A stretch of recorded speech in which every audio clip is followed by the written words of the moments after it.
The islanders of Tsushima noticed them first. The dark figures cutting across the Pacific horizon one evening in 1274. Local governor So Sukakuni knows what's coming. He rallies 80 mounted samurai and leads them through the mountains toward the beach. The invasion fleet lurches forward. The samurai look outnumbered. 6 years ago, the Mongol ruler Kublai Khan, grandson of Genghis Khan, sent a letter to Japan's Kamakura government.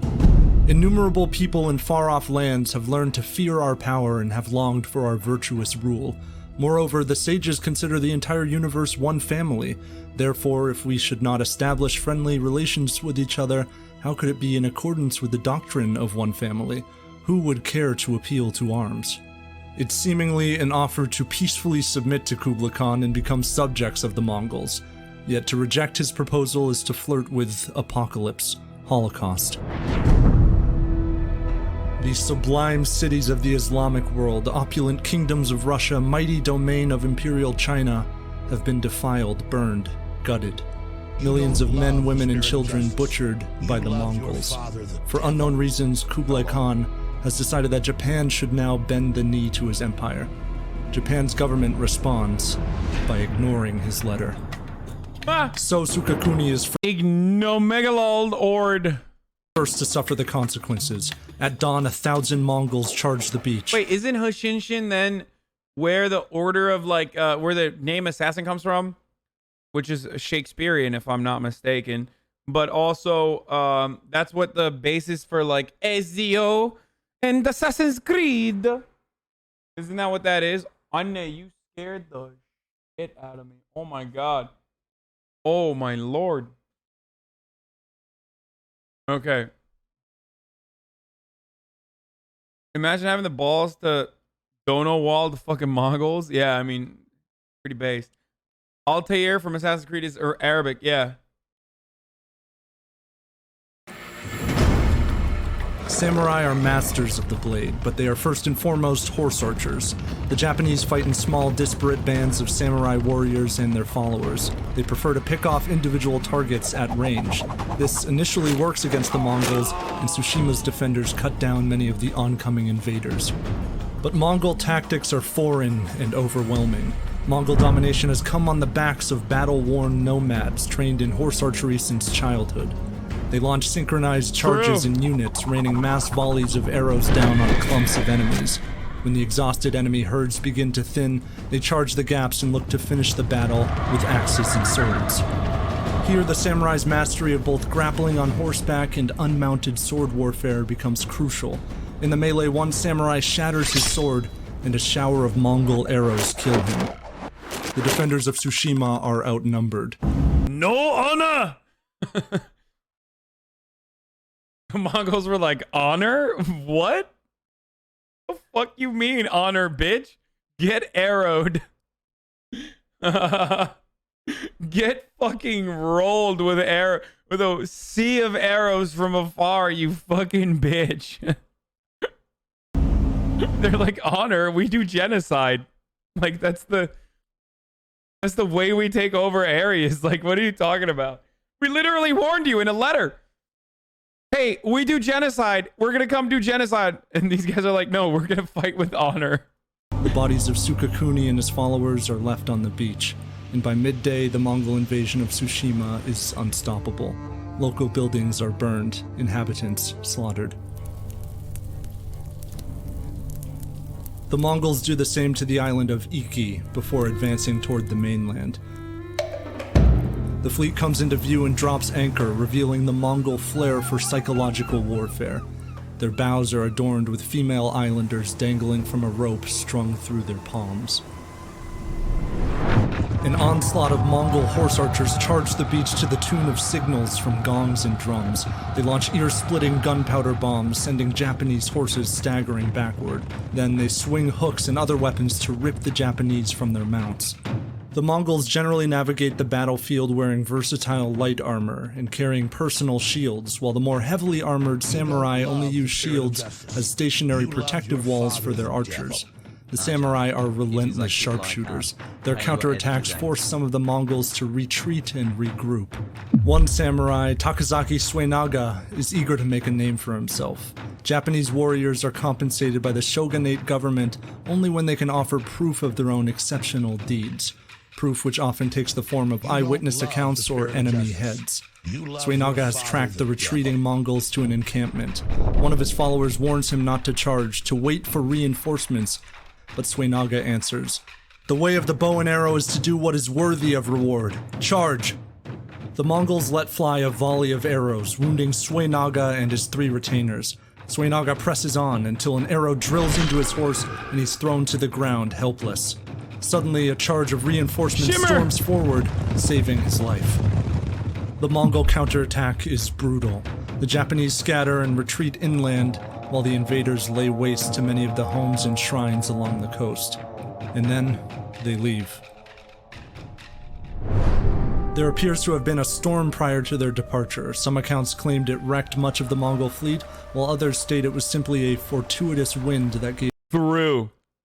Game of Thrones fucking choked. Absolutely. Game 7 loss. Just not even game 7. Just like it didn't even need to get to game 7. They were just like, all right, fuck this. The spirit of justice. Gave the demoralized Mongol fleet the opportunity to sail back to Korea. The Mongols may have realized they lacked the manpower to occupy southern Japan. Whatever the case, the Mongols are gone. For Japan, it's now time to grieve and rebuild.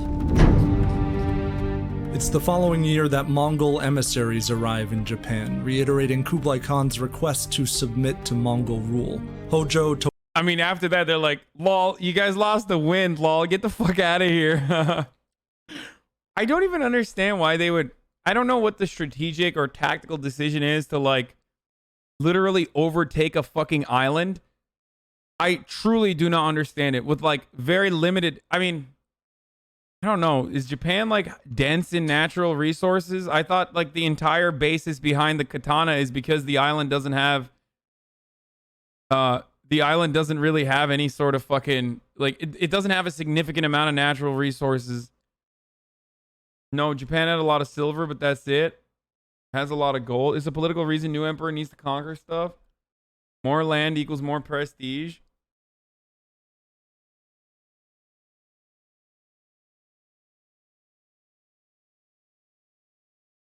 Intermediary reports towards the mainland. I guess the only reason why they would do it is for also like sea control by sea to ensure that oncoming, like ensure that I don't know, some sort of invasion potentially from that side would not. Mongols were weebs, that's why. They would be the opposite of weebs to fucking kill Japanese people. Mongols invaded everywhere, including Vietnam and India. What I'm trying to say is from where? The US? No, but like there's allies in the region that could decide to put together a strategic partnership or decide to align with Japan to attack Mongols to flank Mongols from the other side.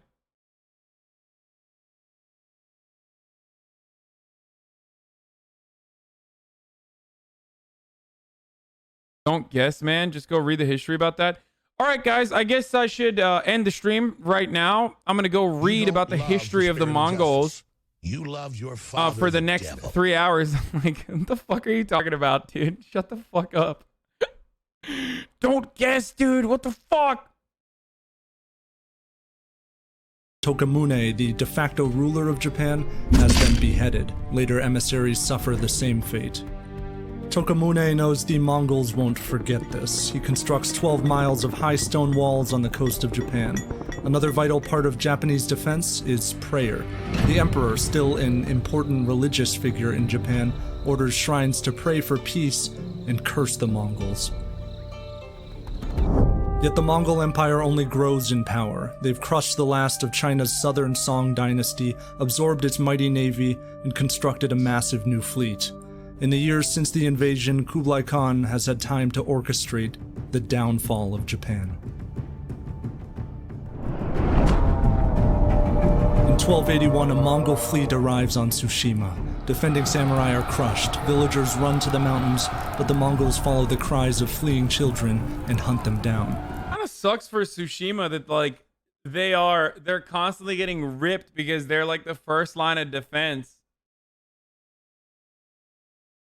Maybe they should have dropped the honor thing. They again occupy Iki and attack the mainland. But this time the guarded coastal walls prevent the Mongols from establishing a position on land. The Mongol fleet is forced to float ominously in the bay, planning island raids. The samurai sense vulnerability. They take sandbars and small boats out to the Mongol ships, clamber aboard, and fight. One, called Kawano Michiari, takes 5 followers and bounds over choppy seas in 2 small boats. As they near a Is the honor thing a myth? I thought the way of the Bushido was pretty clear cut on that. I mean, they're like, aren't they literally fucking cops? And like they did have, I'm fairly certain it's not a myth, dude. I think you're just coping right now.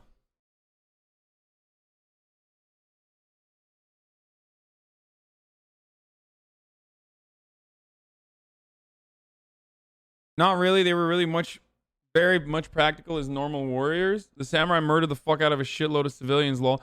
Oh, no, I don't mean... Dude, I mean honor adjusted to the time period. And their code, I guess, would be...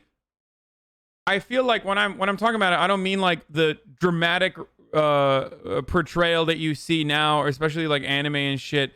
I mean like they had a code of conduct that oftentimes was inflexible.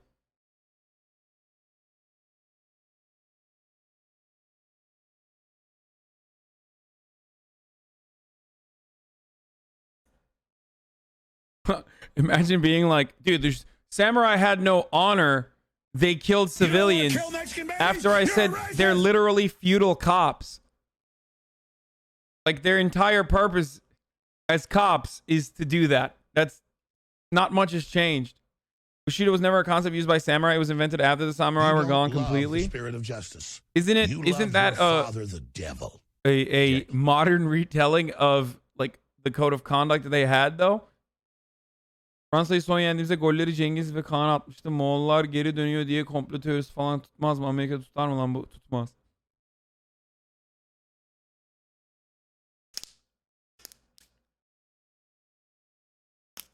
It's true. That's exactly the way the Bushido. I played Civ 6 for over 400 hours and played Japan a lot, and the units keep bantering about honor and code when you wage war. Oh, wow.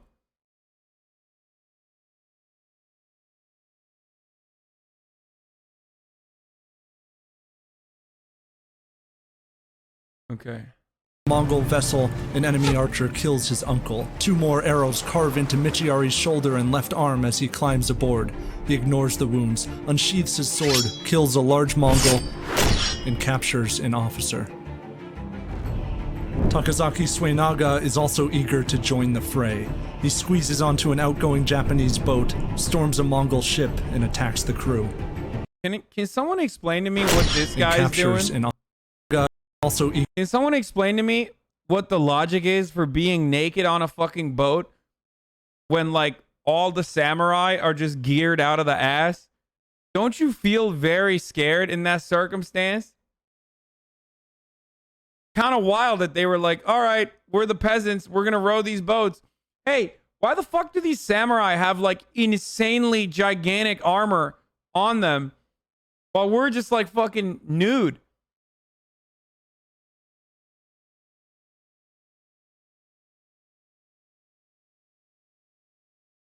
Weight drowns you? Nothing though? I mean, they're just naked.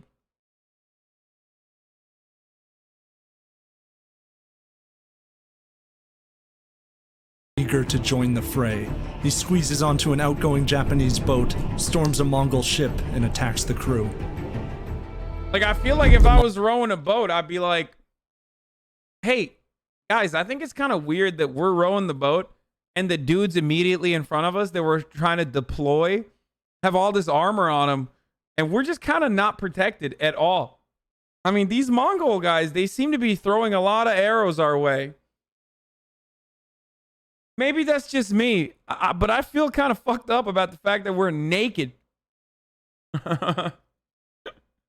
Mongols are bleeding supplies, but in midsummer the momentum seems to shift. Their massive southern fleet from the newly conquered southern China reaches Japan. The invading army is now 3 times as large as it was in the previous invasion. A tight battle at Takashima Island forces a Japanese retreat. Then the skies blacken. Sails flutter, waves swell. A typhoon overtakes the bay, devouring hundreds of Mongol ships. Soldiers are thrown overboard, vessels dashed against the rocks. The surviving Mongol ships cut anchor and abandon the invasion.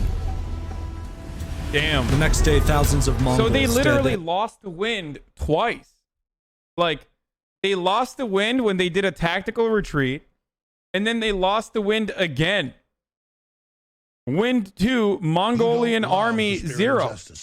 You love your father, the devil. For a group of individuals that conquered, like, most of the fucking planet, they lost to a wall and they lost the wind. It's very... Maybe Trump is right about this fucking wall shit, dude. Walls are unstoppable. We have the power of wind and walls. Naval battle wasn't their thing.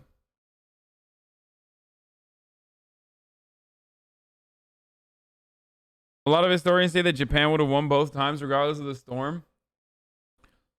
I mean, if you are known for horseback conquering and like gunpowder or like long range weaponry, tactical warfare on regular soil, and you really haven't upped your stats on any sort of like naval work, I think conquering an island is going to be pretty fucking difficult regardless, because there's a lot of morale that you lose on the way.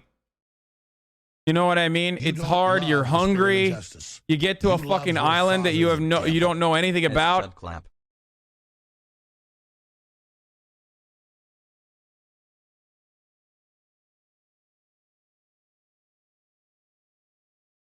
You know? Yeah, and then Japan's soil is not even regular. I mean, mountainous soil doesn't change the game all that much for the fucking the Khan and the Mongols. They operated on the East Asian plains, so there's a lot of mountainous regions there too. They literally were fucking bred in mountainous regions. That's not an issue. It's just land. They love land. But the sea part of that equation, it seems like wasn't their forte. They should have just like they should have increased their naval stats, is what I'm thinking. And alive wash up on Japanese beaches and float by on driftwood. One straggler, Chang, has been stranded on an island for 3 days without food. He and other survivors plan to cut down trees, build ships, and sail home. But they're captured by Japanese who are surveying the area. Uninterested in forgiveness, the Japanese execute every Mongol, Korean, and northern Chinese they find. They view the southern Chinese as old allies of Japan, only recently forced under Mongol control. They spared the lives of the newly submitted, saying that they were people of the Tang dynasty, and made them slaves instead. I, Chang, was one of them. Oh, how nice. The invasion is over. Takazaki Suenaga, now in his mid-30s, will have his exploits documented in scrolls and will present testimony. By the way, this is partially the reason why it's difficult to fucking it's difficult to declare normative stances on things that happened that long ago, where it's like it's just you just gotta describe it as is, with the exception of and that is for most of history, with the exception of contemporary history, where you can at least take a normative stance, so you can, you know, try to persuade others from engaging in the same mistakes over and over again. No, you can't. Cultural relativism is not a sound position. I mean, it's not even cultural relativism. What I'm talking about is just that the way we fucking operate is impossible to associate with that. Not your fault. We forgive you. Now you are my slave. Yeah. ceremonies and Mongol heads to receive rewards from the government. Samurai like Kawano Michiari will be honored as heroes. Kublai Khan and the Mongol Empire had famously laid claim to the entire universe, yet for the final time they've tried, and failed, to claim Japan.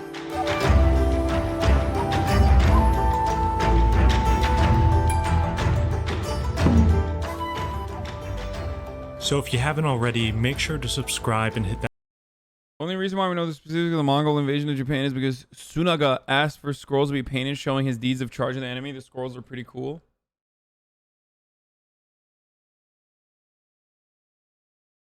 Oh, that's exactly what we saw. This is what most of this video was using.